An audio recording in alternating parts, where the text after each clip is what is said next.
The truth of the world since 1975, it's a reasonably long period of time, we've doubled the amount of calories that we produce, and we've done it with essentially the same amount of land mass. It's not the exact same land mass because parts of land have been taken to urbanization and those acres have been replaced. But the total number of acres used in caloric food production is essentially unchanged in 35 years, and the amount of food we produce is double.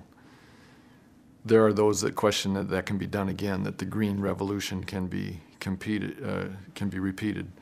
But what is true is that there will be parts of the world where that curve will slow, and there are other parts of the world that have not yet felt the benefits of the green revolution. And so I believe very strongly, personally, through technology that we already have discovered, and certainly there'll be more discoveries, but through the pervasive deployment of that technology, through thoughtful water use, through appropriate use of genetics, that there's an enormous opportunity to repeat the green revolution, which is to produce food for a more populous world without a significant change in the land mass required.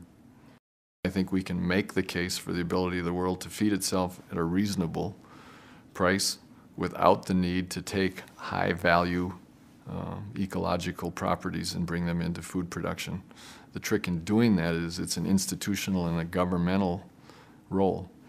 And so we as a private industry, consumers through their voices and through the voices of NGOs and the sovereign governments of the world have to work on this concept of the things we're not going to do and then create our food supply in those spaces reserved for that purpose.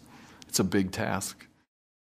I think it's important to link two elements that we've discussed, and that is environmental responsibility and food security, because in order to coexist, we have to be very careful to raise the right crops on the right land with the right technology, which implicitly implies that we're going to have to trade with each other.